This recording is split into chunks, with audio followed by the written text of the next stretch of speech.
would you introduce our speaker for today, please? I'd be happy to. Please welcome Rory Diamond. He is with the Canines for Warriors.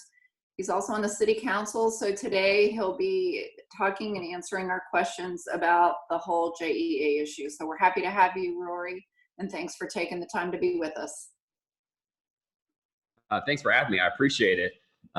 This is a great turnout, 50 participants on a Zoom. I like that you're allowed to mute and unmute yourselves. I'm very glad that that doesn't exist for the city council meetings, though. It would be unpleasant, I think. So thank you. So I'm the CEO here at Canines for Warriors. I'll give you a quick update on kind of what's going on with our Warriors and how we're still operating and responding to COVID-19. And then I can give you a quick update on something else that's really important, the Fire Watch. That's the Northeast Florida effort to fight veteran suicide and what we're doing during COVID. And then I'll talk briefly about JEA, but I'd rather take your questions. And I'm seeing this Zoom group chat that you all are using for questions, so I'll keep an eye on it. If you have one, just interrupt me, no problem at all. We'll make this easy going. I'd rather talk about what you all are interested in. So first of all, Canines for Warriors is the nation's largest provider of service dogs to disabled American veterans. And if you don't know, what we do is we go around the country and we rescue dogs from high kill shelters. We bring them to our campuses, 2 in Florida and 1 in Texas, and train them to be service dogs for veterans with post-traumatic stress. And what we do here is we train the dogs up, and the warriors stay with us for 3 weeks. And on day 1, we pair them up with their dog, and for the next 3 weeks, we take them to places like Costco and parks and to the movies and all the things that they're not doing at home due to their post-traumatic stress. And it's unbelievable. By the end of the program, they are up and operational and have this bridge out into the world that is a service dog. My favorite part of this job, without question, is the moment a warrior and a dog come together. It's called Dog Day. And you just have to get a sense of what this is. First, we've rescued a dog who's been born into a tough life, and then it's been in our kennels being trained every single day for at least a couple hours a day. And, you know, when we bring the dog out, it knows something different is happening, and it's got full body waggle. It feels the energy in the air. The warrior comes up the walk, and the warrior has been suffering from PTSD for typically a very long time. He's tried everything the VA has to offer, applied to our program, sat on our wait list for maybe 1.5 to 2 years. And finally, this is their moment. We leash the 2 up. The warrior says, heel. The dog comes to his or her side. They turn around and they take their first steps together as a team. I get to see this happen every single month. It feeds my soul because you get to see hope reborn right in front of you. And for the next 3 weeks, we see this team grow and develop and get closer and closer. And then once they finally graduate, you get a real sense that they're going to be better off together. And we can actually prove that they will be, but you definitely can feel it. And then we provide lifetime wraparound services. We have an entire team of 6 people here, ensuring that the pair is working together well, and that if anything else happens in that warrior's life, they, you know, mortgage problems, family problems, whatever comes along, that we're there as a support system to help them find resources. When I took over Canines 5 years ago, we had about a budget of around $600,000. We were operating out the back of a kind of an older house on Roscoe Road, and we had 11 employees. I was number 12, and we could help about 3 warriors a month. Today, fast forward 5 years later, we're here in Camp Canine, which, if you can't tell, is beautiful. This is our clubhouse, and we can help about 20 warriors a month. We're the nation's largest doing what we do. We've got a budget of about $14 million, 115 employees, and we've got 4 different facilities that we're working with now. And so we've had a lot of dramatic growth, and I'll say thank you to all of you for that, because Jacksonville gave us this place to spring up from. And without our unbelievable patriotism and support for our community and from our community, there's no way we could have grown this fast. So we're very excited about that. So then this virus came along, and we, for the first time. Hey, Rory, could I interrupt you for one moment? Yeah, I just want to let you know we're really proud. You guys come to the zoo pretty frequently, and, absolutely. And it's a good test for the warriors, certainly for the dogs. And I will tell you, the big cats get a real kick out of seeing the dogs come by. I think a couple of them they thought would be delicious, but we're glad there was no actual interaction. But it's a great program, and we're proud to do our little part to help you guys out. Yeah, you beat me to it. I was about to say, we love this partnership we have with the zoo. What's really great about this is, you know, we start small and we're at a public park, and then we move up to go into a Target. You walk in and out, and then you get up to the crazy stuff like going to, you know, a Costco on a Friday afternoon, which I wouldn't even do. But the finishing touch is going to the zoo.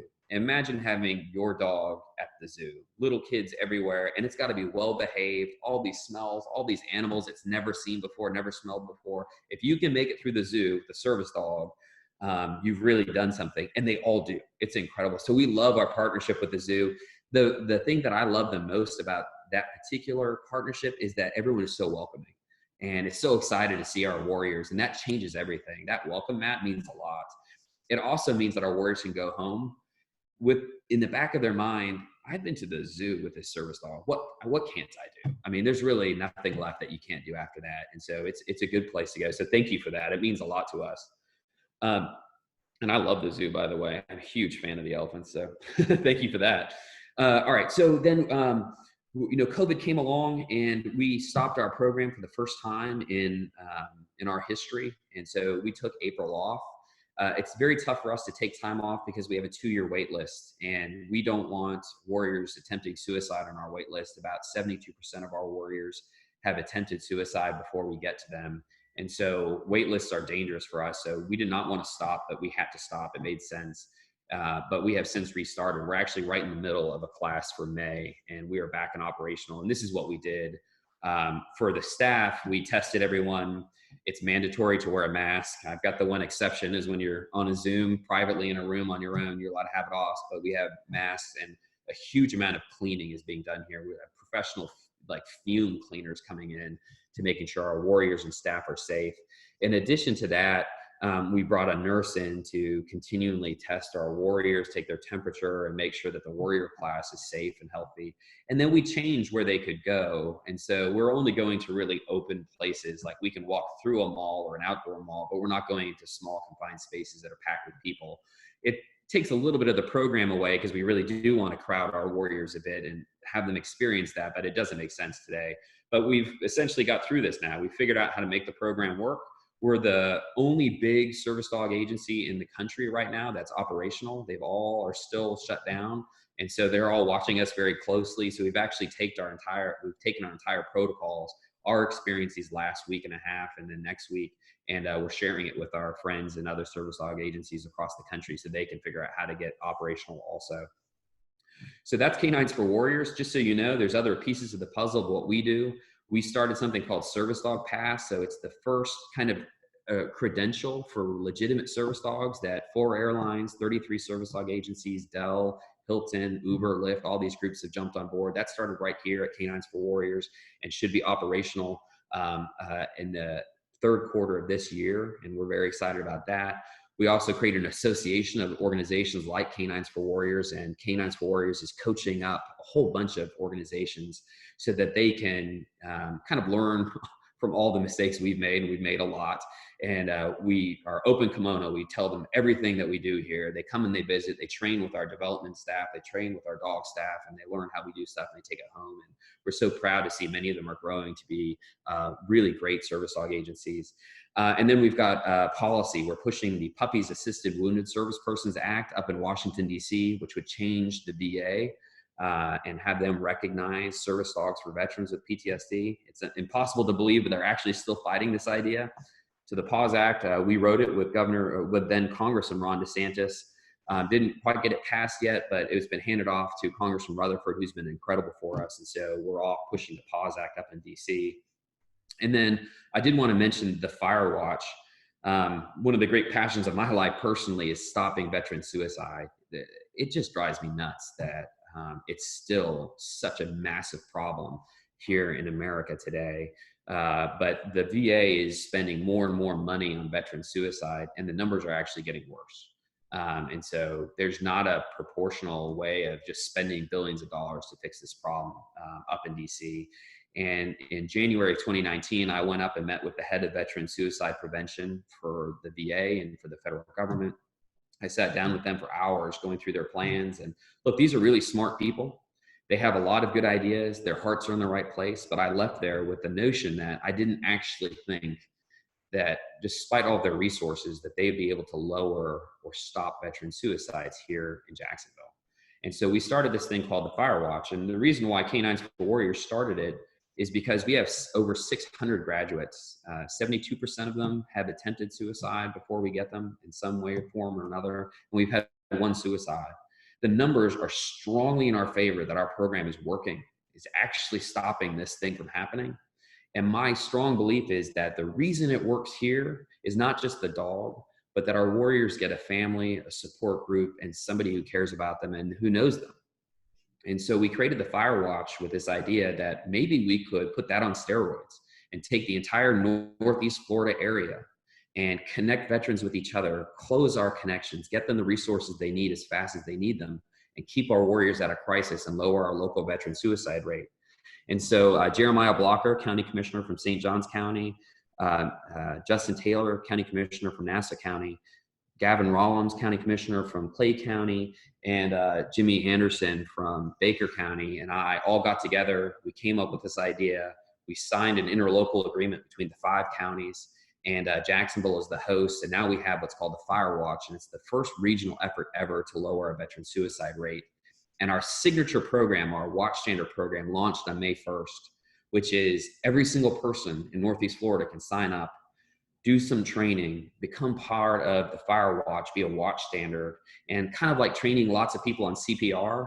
We think that if people understand veteran suicide, know what they're looking for, connect with veterans, we can stop some of these suicides because it is absolutely 100% preventable. So that's the Fire Watch. And if you have interest about that, please let me know, because we'd like to get as many people through our training as humanly possible. It only takes about an hour. And we'll be the first place in the country to ever lower their local veteran suicide rate. And I'm really passionate. I think we can do this. I'll finish on JEA and then take whatever questions you might have. I know you all probably know a lot about what's been going on at JEA. I'll just tell you from my perspective, around November of last year, I personally felt that we weren't on solid ground anymore on the process to look to sell JEA. It did not appear to me to be transparent, did not appear to me to be focused on getting the best bid and the best result for the city of Jacksonville. And so I started to raise questions and ask questions. And ultimately we found out about a bonus plan, which has significant problems. And then we had a hearing. Councilman Ron DeSalem and I had a hearing on December 16th, which was the first time Aaron Zahn was ever kind of pulled in front of a public group to answer questions about the ITM process, and in particular the performance unit plan, this bonus plan. And the next day he was terminated, the CFO was terminated. And then Council President Scott Wilson created an investigatory committee, which I chair. This investigatory committee is interesting for 2 reasons. One, we're charged with figuring out what happened and to issue a report and reforms so that people in Jacksonville can feel confident that the rule of law applies here and that their government is going to not allow things like this that just happen, and you'll never know what happened. It won't be whitewashed. So we're getting to the bottom of it.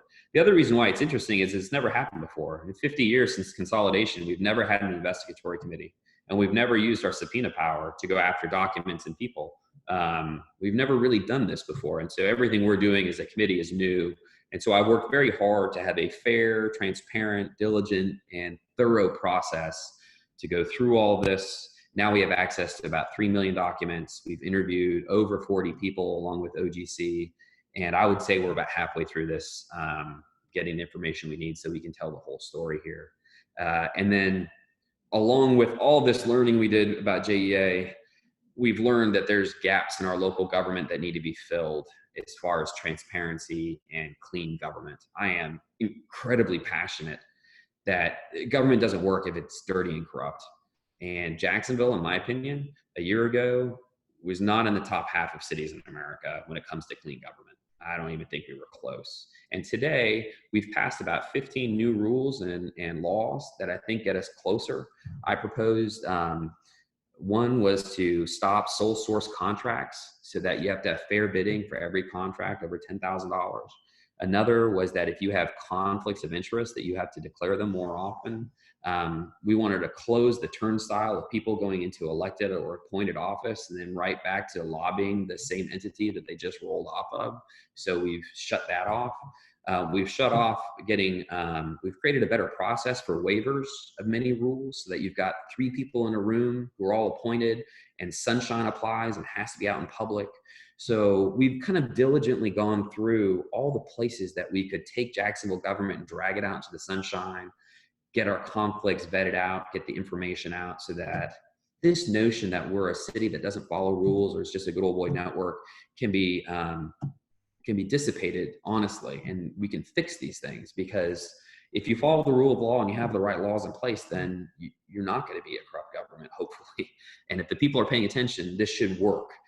So I think we're in a much better place today than we were a year ago as far as transparency and good government.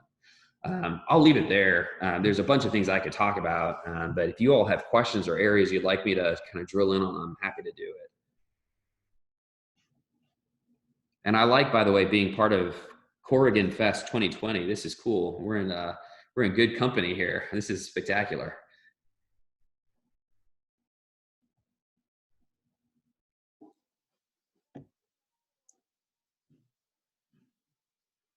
I don't know how this works. You guys tell me. Or if we have no questions, then I did a great job. This is Eric Sherman. I got a question for you.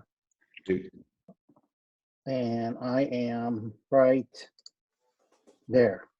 There you are. Is there any state policy changes that would help with suicide prevention or supporting your program, i.e. could the Firewatch program become a statewide program similar to what they have for child abuse reporting?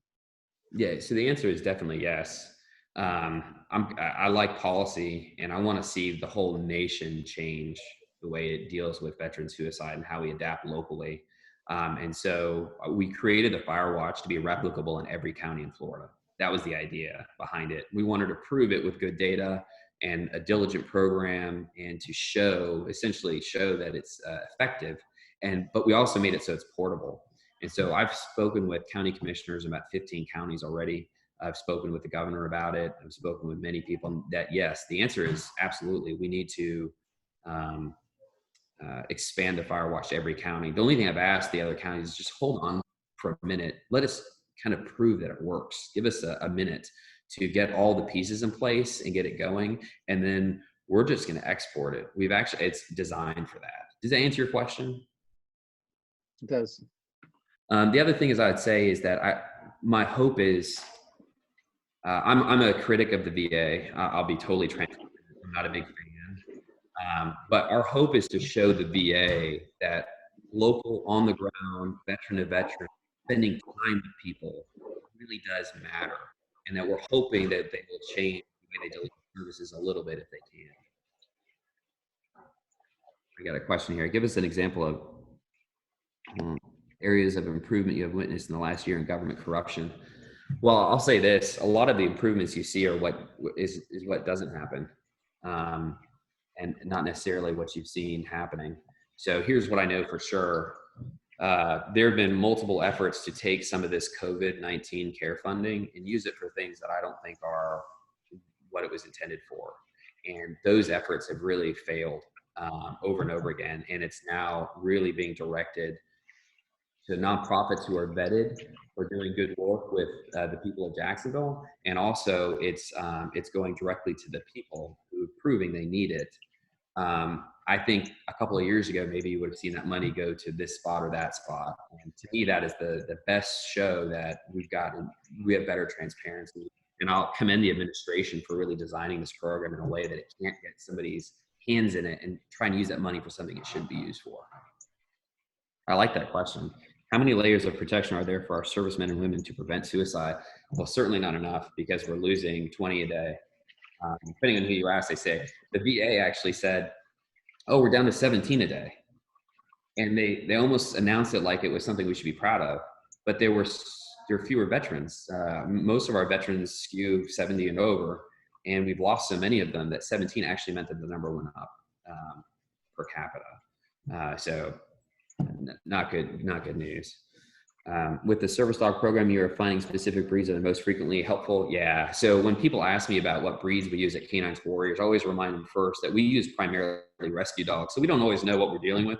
My dog comes from Jacksonville Humane Society. We love all sorts of breeds, but there are some trends. And so if you look at our dogs that we graduate, almost all of them, no, I'd say about 80% of them are a lab, a golden retriever, a shepherd, or a mix thereof.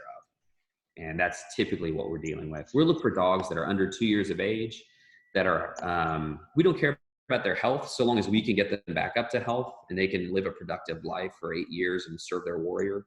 But we do need a good temperament. And so we spend a lot of time making sure the dogs are the type that like to work and are friendly.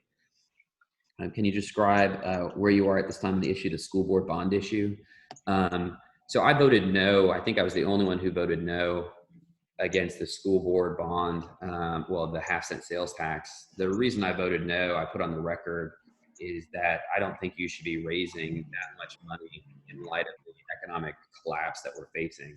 The number of demands on this already in the city council are through the roof. And now we don't have the option of that half-cent sales tax or even a quarter of that cent sales tax to use to help our community. There's no cap on the half-cent sales tax, which means they can just keep collecting money even if it's more than they need.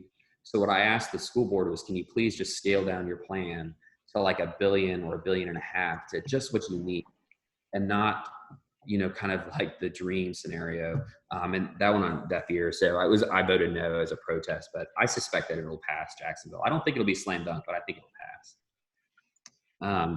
I like the fact that everybody's muted, so I don't have a follow-up question on some of these. It's a little bit easier without follow-ups. Is this program limited to vets with PTSD or all wounded warriors? So our criteria are 3: post-traumatic stress, traumatic brain injury, or military sexual trauma. So we focus on psychological injuries. There are a lot of great service dog agencies that work with those who have physical injuries. They're in wheelchairs, they have limbs missing. Right now, we don't have that capacity because our wait lists for psychological service dogs are so high, and the suicide rate for people with PTSD, veterans with PTSD, is so high. So that's where we focus our energy and efforts.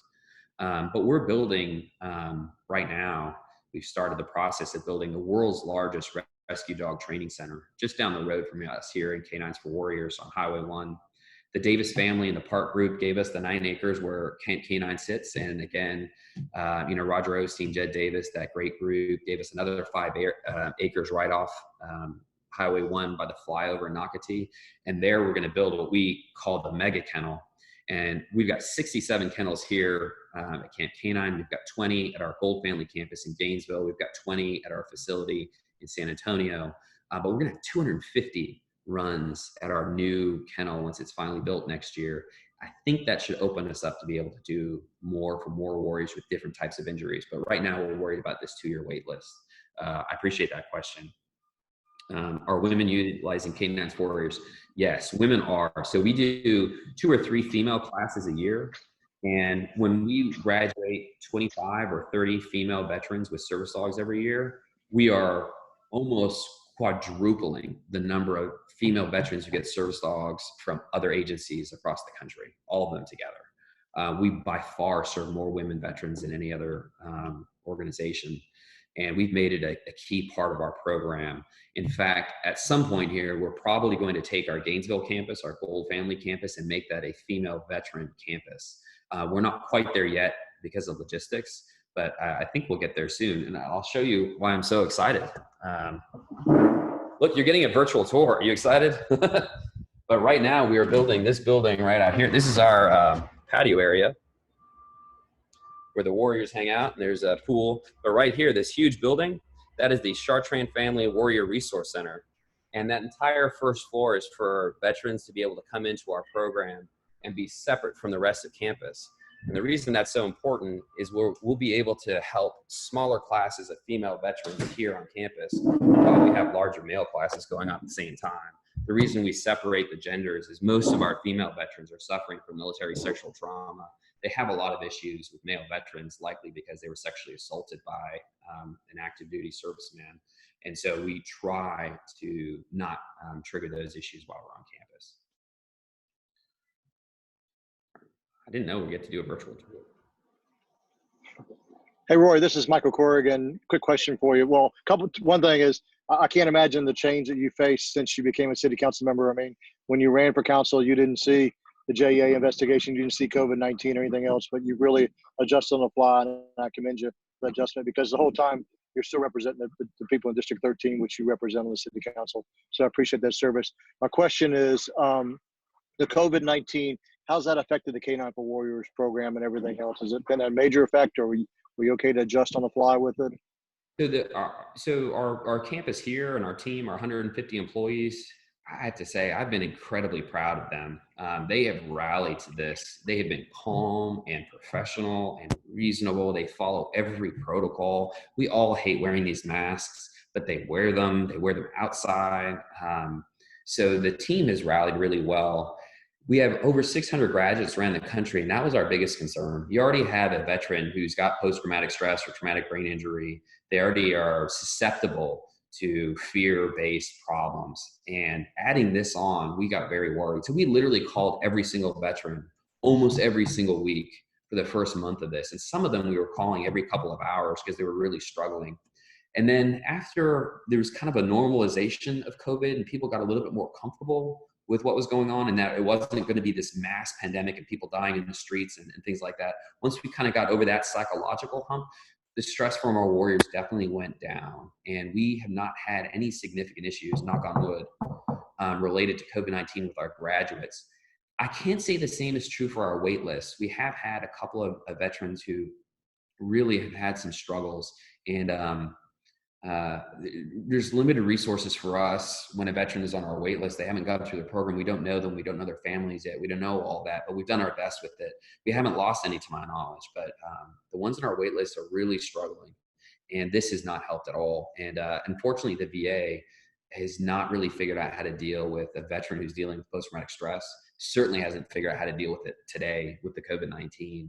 And so we've tried to share our experience with them and say, hey, here are some ideas on how to help a veteran who's got both post-traumatic stress and is dealing with their fear related to pandemic. And so far, they're not that interested. But we're doing our best. And I'm proud that our warriors are really rallying well. Hey, Rory, this is Dan Maloney. Thank you. You're doing a great job. We have some time for a few more questions, but I had a question, city council question. The mayor has made reference to roughly a $20 million amount of money that might be distributed in some way, shape, or form to city partners. So there is interest here because of the zoo, of course. But yeah. I know he's mentioned the Jaguars, and that seems to be one of the more. I'm trying to find out two things. One, how much input will city council have on that, on where it gets distributed, and two, has Mr. Khan stepped up for Jacksonville at all at this point in this crisis? Yeah, so those are all good questions. So the first piece is that there can be no allocation of funds out of that 20 million without city council voting on it. You can't just kind of generically lump money out and let somebody else spit it out like that. So yeah, we'll have a vote on where that 20 million goes. The second piece is, my understanding is the Jaguars won't be getting any of that 20 million. That will instead go to city partners with pre-existing business with the city related to staying open. We did just pass an appropriation from the general fund. Well, it hasn't passed yet, but it's likely to pass on Tuesday for $2.2 million for the stadium updates related to lighting and a few other things to ensure that they can still do Florida, Georgia and night games. And my understanding is that Mr. Khan did $1 million donation already locally and had planned to do another one. But I'm not 100%. I can't speak for what he's going to do in the future, but that's what I'm told he's going to do is another one coming up here. So those are my answers. Good questions. Tough ones too. Anyone else for Rory or Councilman Diamond? I've got a question here from Randy. How important was the Times Union investigation of JA in triggering the city council investigation, or would the council have gotten as involved in it anyway? So, the TU, Chris Hong and Nate Monroe, obviously, and David Bauerlein have been hot on this thing from the get-go. I 100% think that the city council would have done exactly what it's doing with or without them. I don't think they've broken a story in the last 3 months or 4 months that I didn't know about already. But certainly what's helpful about what the TU and other media entities is doing is it's keeping it alive in the knowledge of the people of Jacksonville, which helps me as the chairman of the committee keep the heat on getting the truth. And to me, that's all I want to do is get to the end of this thing so we can tell people this is what happened and here are the reforms to make sure it doesn't happen again. So the TU has been very helpful, at least as far as keeping the people of Jacksonville focused on the issue. I don't always agree with how they do things, and so I won't bless how they do it. But from my perspective, that's one useful thing that's come out of it. And I'll jump off that. Yay, a new one for a follow up after. Okay, that's after the meeting, so I'll follow up with you, Eric. It looks like we're at the end, and now that we're getting to the media, I'm going to shut down. But thank you guys for having me. I really do appreciate it. And I'll say this: I love our city, and people always talk about how amazing our beaches are and our river and all the rest. But the greatest thing that Jacksonville has is the nicest, most reasonable, most decent people around, and so that's our true treasure. And I appreciate you all having me here. Rory, thank you so much. Typically at this time, I would be handing you a little token gift or our appreciation, but I want you to know you're welcome anytime to come and visit with us, whether it's in person or digitally. Good luck with everything. You got there's a lot of balls in the air, but just out of curiosity, maybe you had mentioned, but where do you hail from? Jacksonville? Where do you originally come from?